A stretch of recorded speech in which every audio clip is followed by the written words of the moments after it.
Okay, so here we go with a rinse and boil out. So I have this washer filled with water and a little bit of Synthropol detergent, which keeps the dye suspended in the water that's getting rinsed out so it doesn't redeposit onto a different shirt and cause staining. You can use Dawn dishwashing detergent to wash out. It doesn't work as good because Synthropol is a textile detergent and it is meant for this purpose.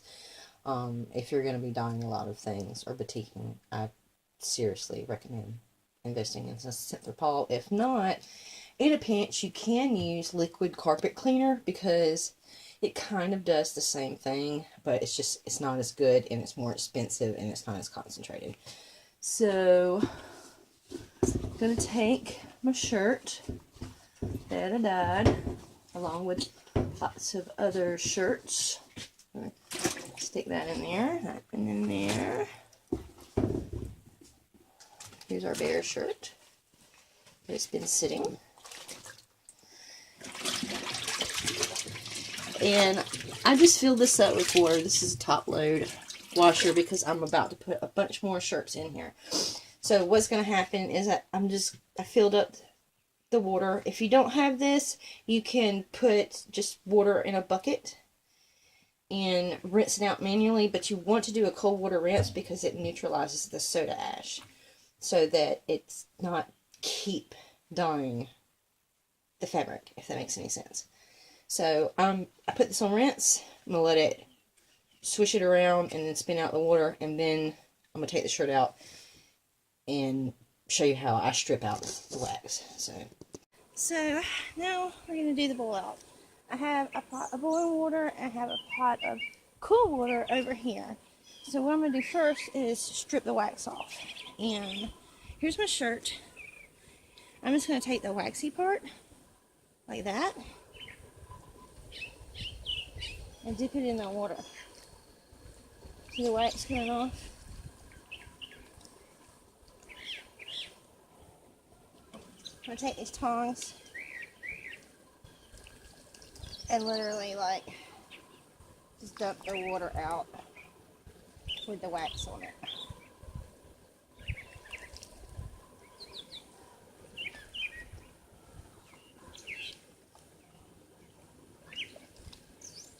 Then I'm going to dump it in the cold water. Give a little squeeze. If there's any wax residue, which there usually is, I'm going to dust that off like that. And the majority of the wax is off now, right? There's still wax here. But what I'm going to do is skim this wax that's on there out of the water into my recess bucket where I've got some newspaper to keep it from burning through because it is hot. Hot melted wax. And then I'm going to repeat this again and set it to the side. I'm going to have a clean bucket of water. And then I'm going to put this shirt and a couple other ones that are similar colored in it down in the hot water. And it'll get every bit of the residue. The wax will come up to the top. We'll turn it off, leave it to sit. The wax will rise up and make like a film. You can pull that off. If it's not too stained from dye, you can actually reuse it. If it's got a lot of blue in it, don't, because it will transfer onto your next shirt that you use. You can use newspaper to skim off some of that. And the cool thing about this is if you just sit it to the side and you stack them up, this wax will dry really fast.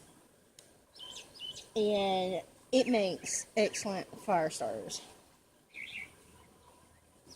So I'm going to set that down to the side like that. I got enough of this off that I'm going to go ahead and do a redip.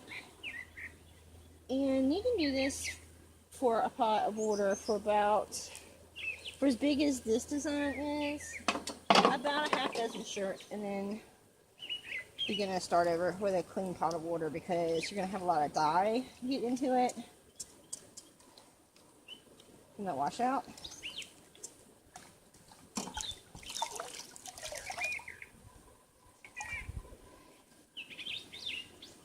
See that?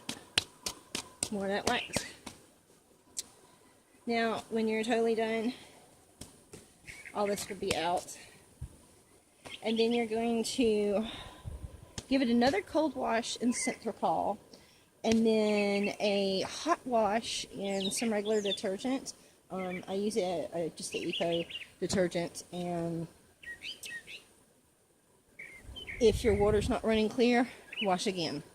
The boiling process, the last boiling process, kind of takes all of the wax out, but also go ahead and shrink that shirt or fabric or whatever you're doing all the way down. So when your client gets it or you've got it, it's not going to shrink anymore. They don't even have to worry about that. So that's a pretty great deal. I do it outside because it's well ventilated, and this process, I live in Georgia, and it can really heat up your house. So of course I bring the last bowl pot in to cool off because it's cooler in the house. But anyway, so that is the Batik process, and the next thing I'll show you is the finished product. And here it is, all boiled out and washed out and ready to wear. This is the finished product, as you saw at the very beginning of the video series. I hope you enjoyed watching it, and I hope you learned. If you have any questions, again, please contact me through my website, jtribecreations.com. Send me an email, message me on social media. You can find me on Facebook and on Instagram. And subscribe, because I plan to be adding more tutorials and more videos as I think things up. So if there's anything you'd like to learn or think that I might be able to teach you, then please let me know. Thanks. I hope you have a wonderful day. Please subscribe and like the video. Goodbye.